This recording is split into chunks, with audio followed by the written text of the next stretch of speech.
Thanks again for joining Ryan as well. I am your host Ryan Williams. Sorry I'm out of breath. It's just probably like the second time I've tried to record this. People keep interrupting. This is what people do. So let me introduce myself if you're new to the channel. My name is Ryan Williams. I am a big wrestling fan. I mainly cover WWE, from time to time cover New Japan and ROH, and now AEW. But if you want to hear more on that, make sure you check out the Wrestling Rockers podcast. Link will be in the description. With me and my buddy Ed Reese. You can find him out on YouTube at The First Take. And he also does talking at the movies as well. That's enough plugging his stuff. No respect Ed Reese, but this is my show. But anyways, enough of that. But guys, like I said, links in the description below. And how could I forget my other channel, Strictly Arsenal, for those football fans, mainly Arsenal fans. Click the link below. I do my Arsenal videos, so I'll let you know how you feel. So guys, let's get into it, because Raw kind of left a sour taste in my mouth. I mean, it was an alright show. I mean, there was some highlights, there was some good, and then a lot of questions to be asked. But let's just get into it. So for the matches, we had EC3, not in order. We had EC3 and Ambrose. Ambrose won, so he got his win back over EC3 last week. We had a we had a triple threat tag team match. With the women, we had Bayley and Sasha versus Nia Jax and the Riot Squad. And the loser would be first to come out of the pod during the Elimination Chamber this Sunday. And guys, make sure you check out the Wrestling Rockers podcast, because we will be doing our preview on the Elimination Chamber. And of course, Ryan's War will let you know about the review the day after the show. So back to Raw. Like again, you know, I'll give you the probably the best thing that happened. We finally, hold on, I didn't even do it right. Finally, the Revival have won the tag team championships from Rude and Gable. And I mean, the crowd popped, but they didn't pop as loud as they should be, because let's face it, man, this should have happened ages ago. We kept getting the house party, Lucha house party, Lucha house party, Lucha house party with Blood Clot. The Revival, I mean, no one wanted to see that. Yeah, the first two times, alright, cool, whatever, because we know wrestling, like, they always repeat their things. But I forgot to be honest, man, it's just getting boring, and I feel like the Revival lost so much stock. And even, remember Raw 25? Bad, but they got the tag team titles. So does this damp the rumor about them leaving the company? Maybe, maybe not. I don't know. We still got time till WrestleMania. Pardon me, you know what I mean? So we'll see.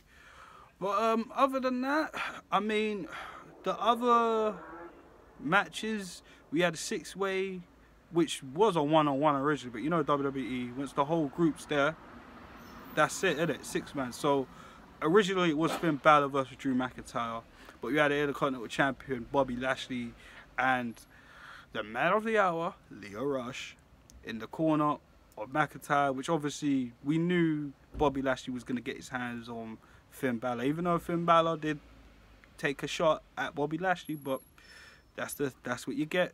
Hey ho. So long story short, Lashley interfered, DQ, match got tossed out like girls' bra and panties, flipping. Then you had who come out? We had Kurt Angle try to come to the rescue and that, and then Corbin just come out, and then Strowman comes out, and then all just a big ass clusterfuck. And then after the break, got the 6-man tag. If I'm gonna be real, I can't remember who won that. I'm gonna go with Strowman.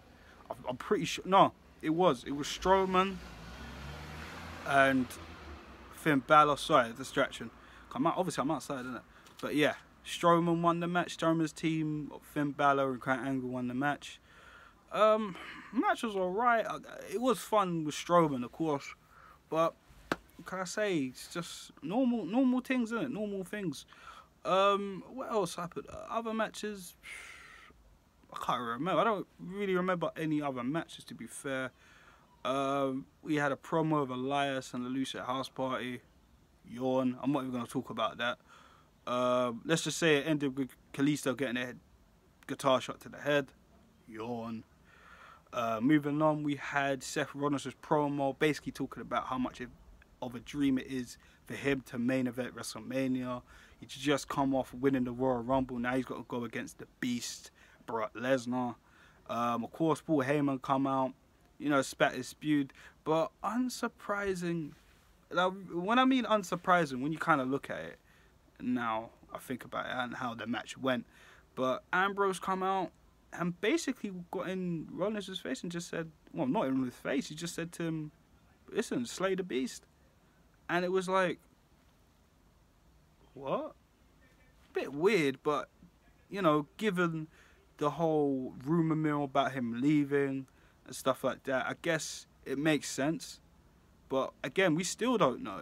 In that sense, that made it a little bit more believable that he's leaving. So we're going to have to wait and see what happens. So after that promo, we went straight into him versus EC3. Of course, last week, Ambrose basically won the match. Well, Ambrose lost the match, sorry. EC3 got one up on me, but he won this week. So good for Dean Ambrose. They're 1-1. We'll probably get the rubber match next week, more than guaranteed, because you know Raw, you know WWE, they always got to have a rubber match with petty feuds. And I don't even know what to call this a feud.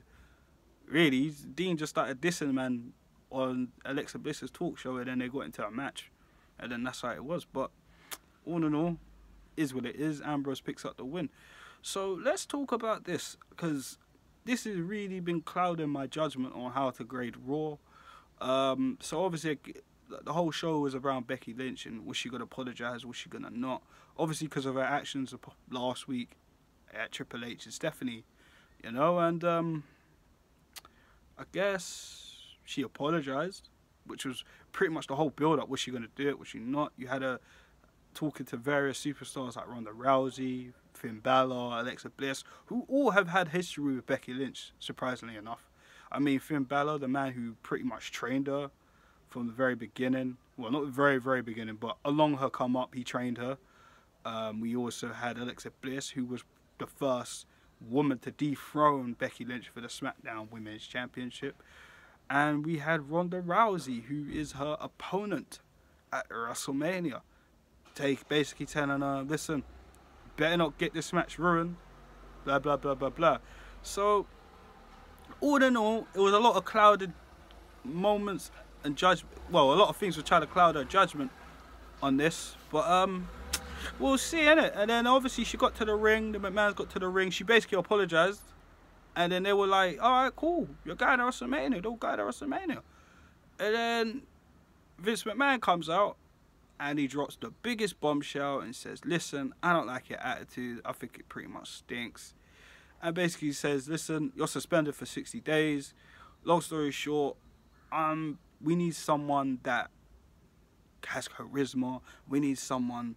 Basically, I'm just going to say, Charlotte Flair, the nutshell. I can't be asked with what Vince said. And I got to say, that was probably the most disappointing thing. I don't know, I can't really think of a moment right now in my head. I'm sure I'll get back to it in the Wrestling Rockers podcast.